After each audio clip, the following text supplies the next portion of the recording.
What it do, y'all? This be your little baby prodigy. We back at it with another motherfucking video, y'all. We about to react to daughter leads police to her father's deadly murder rampage.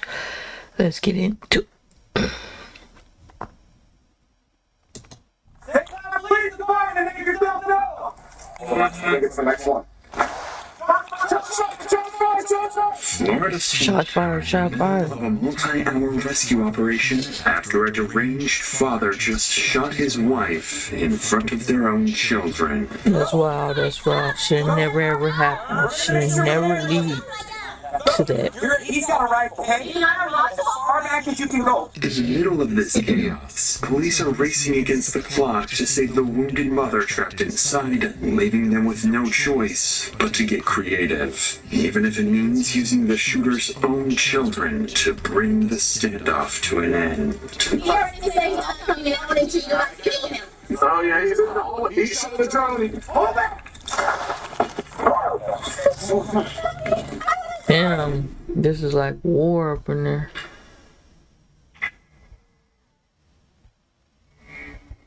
It's approximately 6 p.m. on a Saturday evening in an upper-class lakefront neighborhood in St. Cloud, Florida. Inside one of the homes, a heated argument erupts between 48-year-old Jose and his wife Lisbeth, one that's about to completely spiral out of control. Damn, that's wild. Imagine being able to build an app with your name on it, just by thinking about it. Meet Base 44. 911, what's the address of the emergency?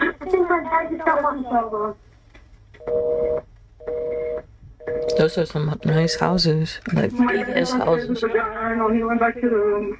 Where is your mom? He just shot her. He just shot her in my bathroom. He shot her.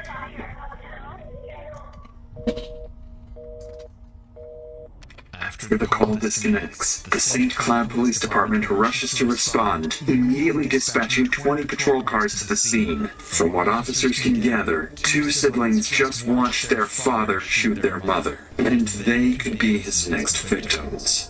The first to arrive is Rookie Officer Garnish, with only 6 months of experience, and as he steps out of his car, he's walking straight into the line of fire. Like, why would you send a rookie? Go inside. Get inside your house. Out of the way.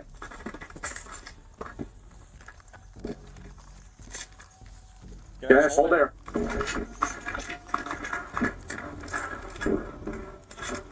Have the 1027 and the neighbor step out and come immediately north. All the way at the corner on the left is going to be the target residence. 1027 is one house to the north. One house towards us. Officer Garnish and his partner are positioned roughly 70 feet away from the active shooter's house, waiting for backup. Moments later, additional units arrive, along with K-9 quickly surrounding the home from both the east and west. Leading the operation is Sergeant Patrick Mannix. With nearly a decade in law enforcement and awards including Hero of the Year, he's earned a reputation for doing whatever it takes to protect innocent lives. So, knowing a civilian hostage may be critically wounded inside, Mannix understands the clock is working against him. So he quickly devises an extremely bold strategy, completely unaware of the danger he's about to send his men directly into. The sergeant's plan is straightforward, but far from simple. Rush in, take the active shooter by surprise, and get the two children and their wounded mother out, all while ensuring no civilians or officers are injured. But as Mannix and his team approach the house, the shooter inside has a plan of his own. One that doesn't involve surrender, but instead drawing officers into a deadly ambush. Okay, let's move.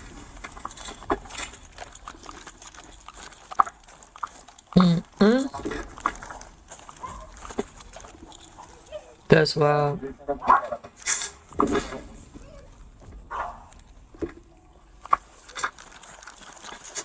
Yep. Heads up.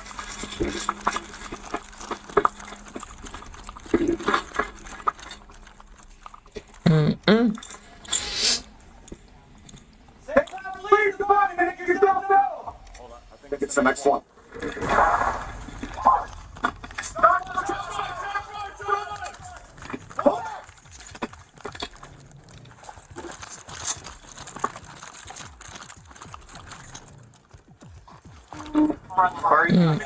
Blood on me anywhere? He's shot. I don't see anything, but alright.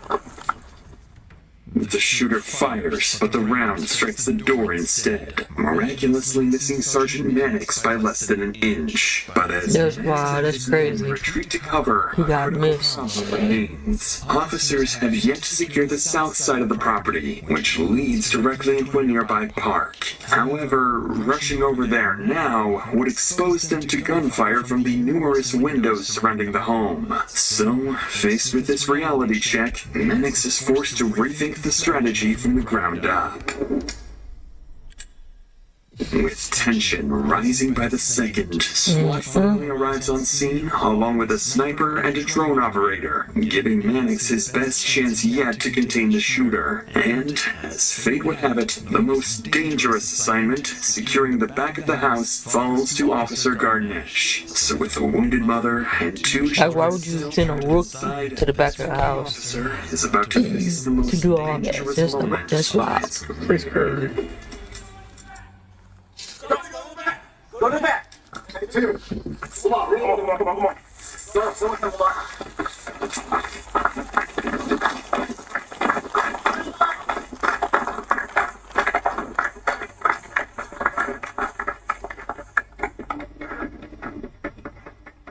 Backyard sends off.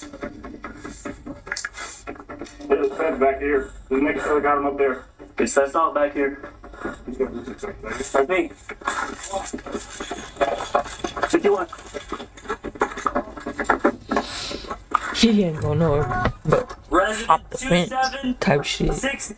Ladies and gentlemen, I'm gonna set it on fire. That's all he can do is hop the fence. It's a hot one today, which gets me excited because it's great for a cooler test. I've heard this.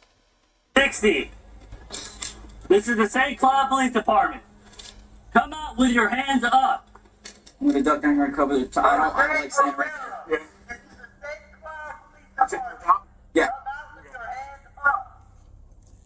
You just hold low like that.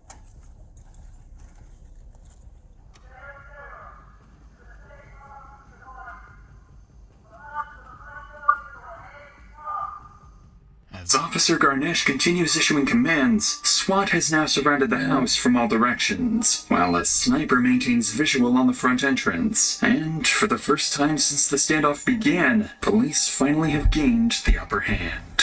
With the standoff closing in on the 1 hour mark, one officer decides it's time to deploy a drone, hoping to locate both the shooter and the wounded victim inside. But what seems like a smart tactical move is about to escalate the standoff even further.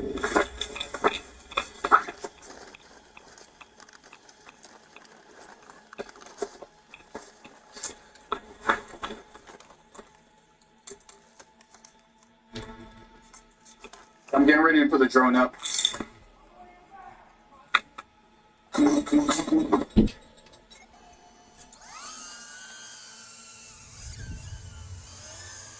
You see him? Oh yeah, he's in the hallway. He shot the drone. He's all the way down the hallway with a light going on a rifle. It looks like a rifle.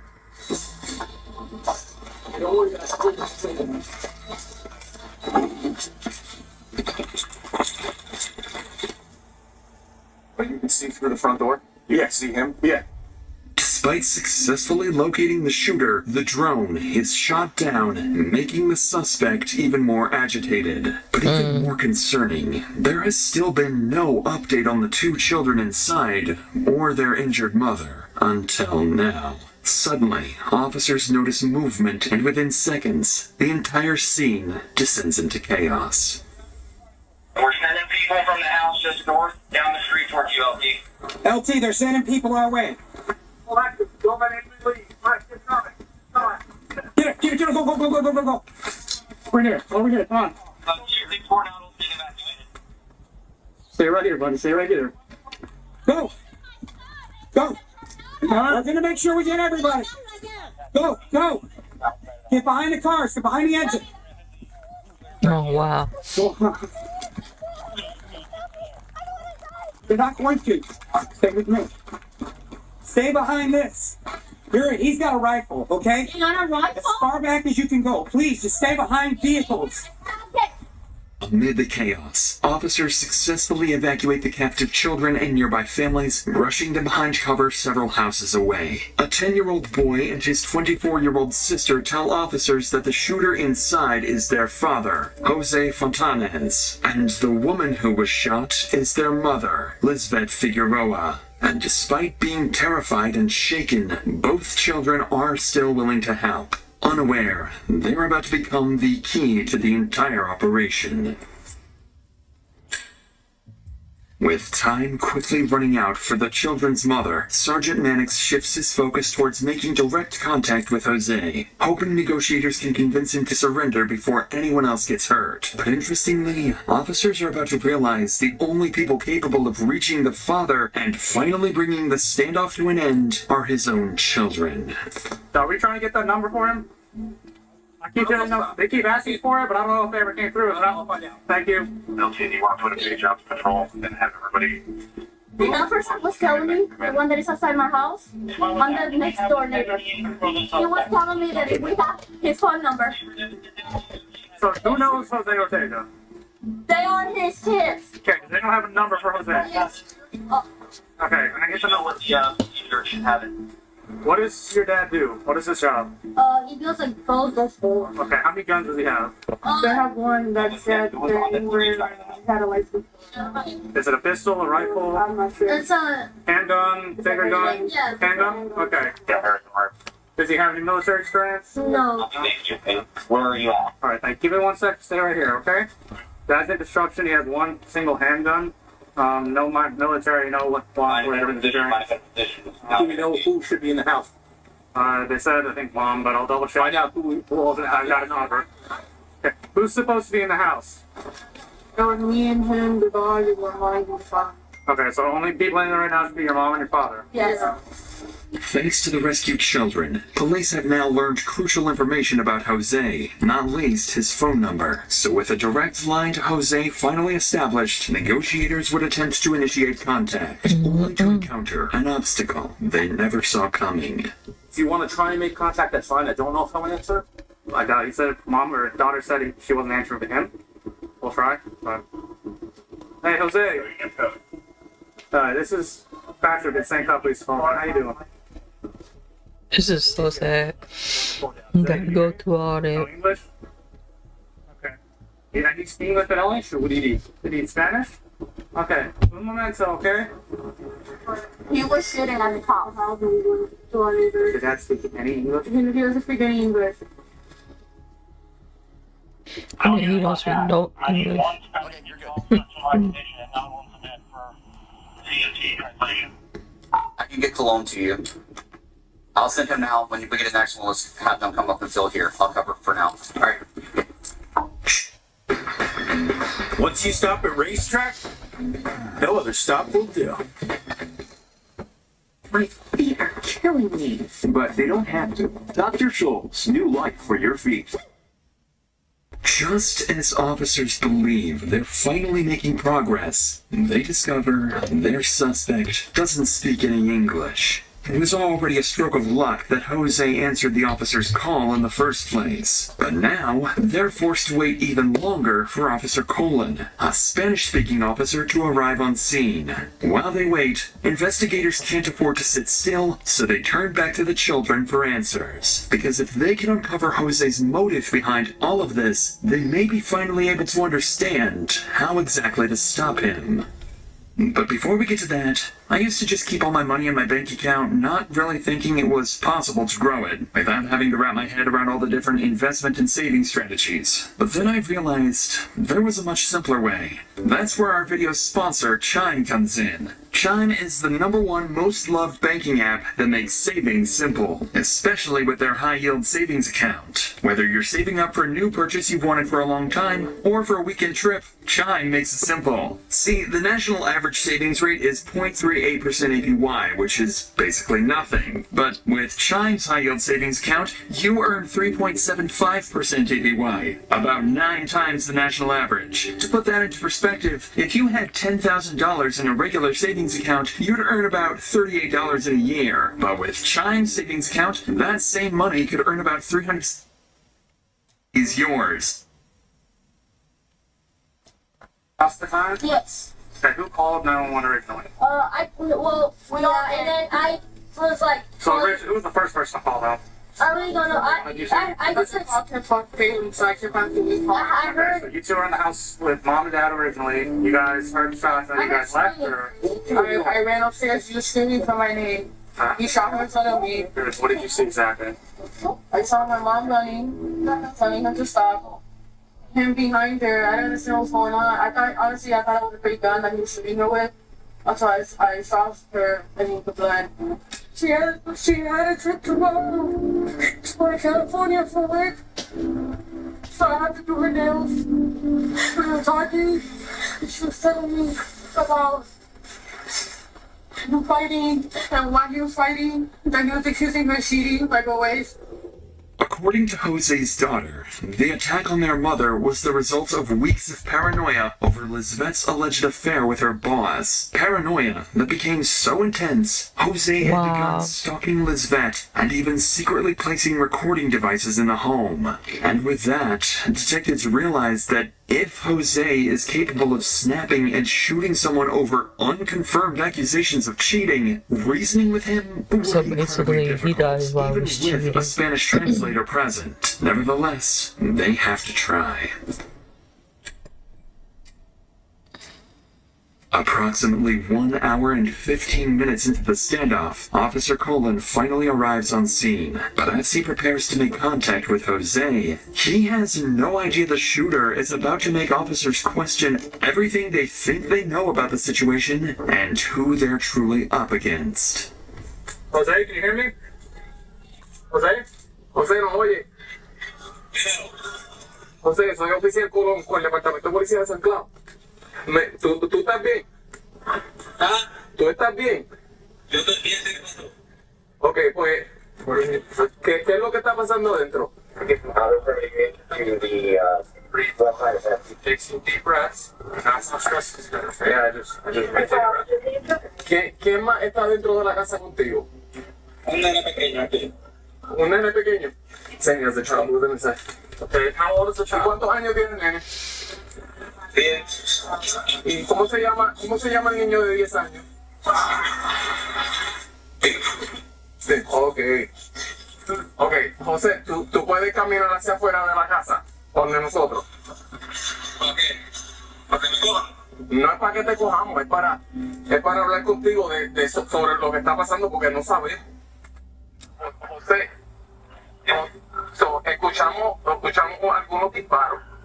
Lo que queremos saber es que esté todo el mundo bien, y para cerciorarnos de eso queremos ver a todo el mundo, ¿entiendes? Esa es la televisión que está prendida.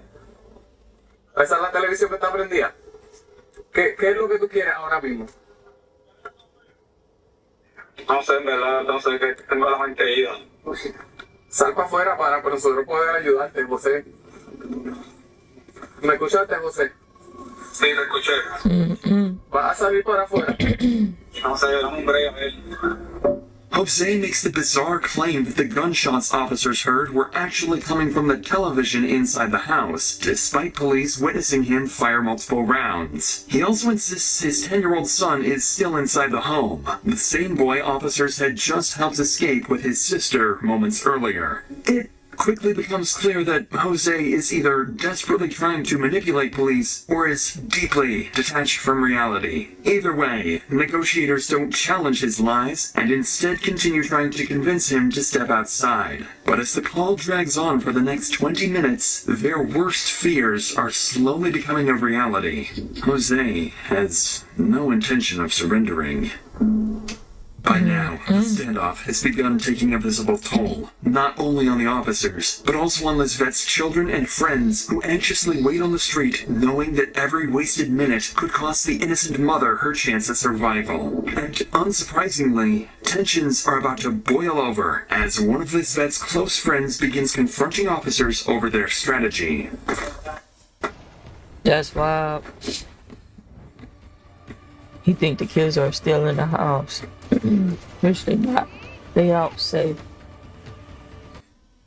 I'm not telling you how to do your job, but can y'all go in? So there's a whole set of security we have to follow, okay? But the longer it takes, the longer she can't believe. I hear you. We have to be careful. Because then if we start having this She stuff... already said he's not coming out until you guys kill him. Okay. Okay, so we're in an ambulance now. Please. I understand. Please. So, mira, escúchame. So, tenemos que cerciorarnos que There's podamos... nobody else in there. I promise you. I just need somebody to get there. She's bleeding. Let's take a breather. Let's take a breather, okay? She's bleeding on me. I'm scared. And the longer it takes it, the less the chance she has. Think of it like this, right? Let's say he brought one of his buddies and had him away in there, and if we... But we don't know that for what he could have, and if say they did, he was coming in. I understand that. We don't know that. Everything we base on to save her how they died is a whole other battle just to get around them. As officers desperately try to calm the furious crowd, negotiations with Jose appear to be going nowhere, so Mannix begins coordinating tactical preparations for the worst-case scenario. Believing Jose is becoming increasingly restless inside the house, and with no update on Lisvette's condition, a dangerous confrontation may soon become unavoidable. Their next moves must ensure the victim is saved, no officer is injured, and ideally that the suspect is taken into custody alive. Hey, with the three of us here, let's go over assignments in case he does come out, because we are contact here. Yeah. All right. I need one lethal, I need one hands, and one verbal. I'll do verbal. Waiter's got verbals. I'll take lethal. So here's how this is going to work. If he does come out and he does start walking this way, Porterfield, you're going to stay deadly. Cologne, you're going to switch to less lethal. Jess, you're going to go hands with him. Got it? Yes. You're going to go voice.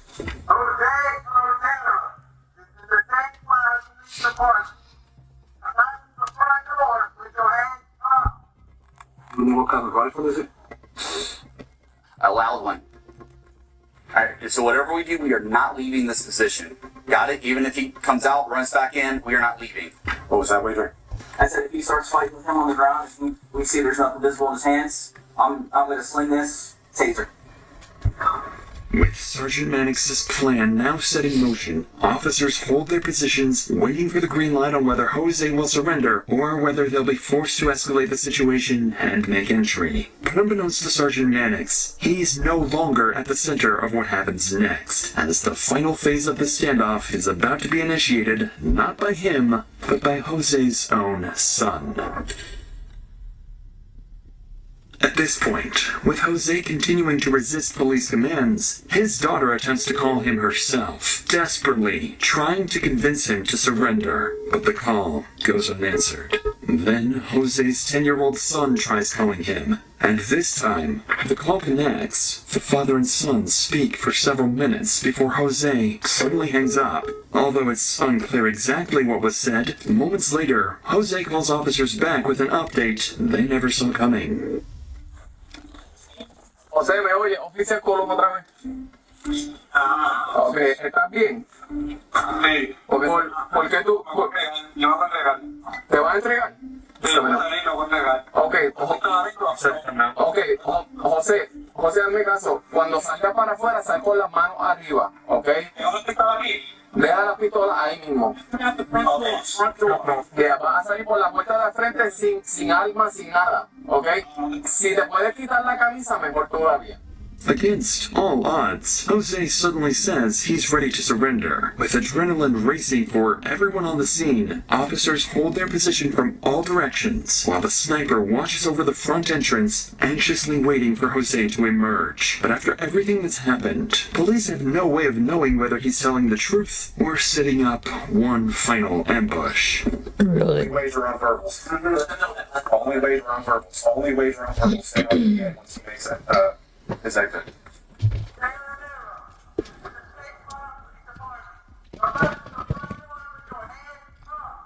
Put your hands up.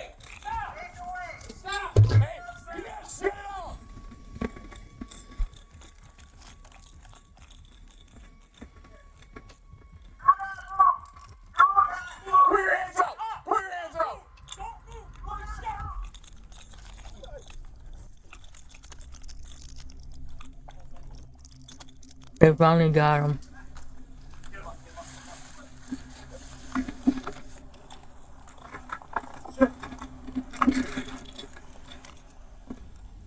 After nearly 2 hours of gunfire, failed negotiations, and uncertainty, Jose finally surrenders and is placed in the back of Officer Garnesh's patrol car to be transported to the St. Cloud Police Department. But even with the shooter out of the picture, the scene is far from over. With the children's mother still somewhere inside the house, officers finally prepare to make entry, only to realize they're too late. As officers move through the home, up the stairs, and into the bathroom, they make a devastating discovery. The children's mother, Lisvette, lies deceased beside 5 spent 9mm casings in a pool of her own blood. Standing beside her body, officers are left wondering whether they could have done things differently, and whether entering sooner might have ultimately changed the outcome. Magnus Pro was a game changer. It made all of your cables disappear with the world's first integrated power supply column. As the scene is being secured, Jose has already arrived back at the station and is placed inside an interrogation room. Interestingly, as he waits for a Spanish translator to arrive, he lies across the table as though he is the victim, the one who has been wronged. When the translator finally arrives, Jose largely confirms the story detectives had already heard from his daughter. According to Jose, 2 weeks earlier, he placed a recording device after becoming convinced Lisvette was cheating with her boss. Jose claims he heard another man's voice on the recording, fueling his paranoia and rage up until the day of the shooting. The same day Lisvette was preparing to leave for a work trip. And though Jose admits to shooting his wife, perhaps most revealing of all, he tells detectives he never retrieved the weapon from the bathroom because he didn't want to look at her. Following this harrowing interrogation, Jose is charged with first-degree premeditated murder, along with 2 counts of attempted first-degree murder of a law enforcement officer. I mean, you just threw your life away, buddy. You threw your life away. Like, totally threw your life away. While this case left Florida shaken with how jealousy and insecurity transformed a father of 2 into a cold-blooded killer, our next case takes us to Maryland, where a soon-to-be father unleashes a level of evil that investigators still struggle to comprehend. Y'all like, comment, share, and subscribe. We'll be back at it with another motherfucking video, and I'm out this bitch.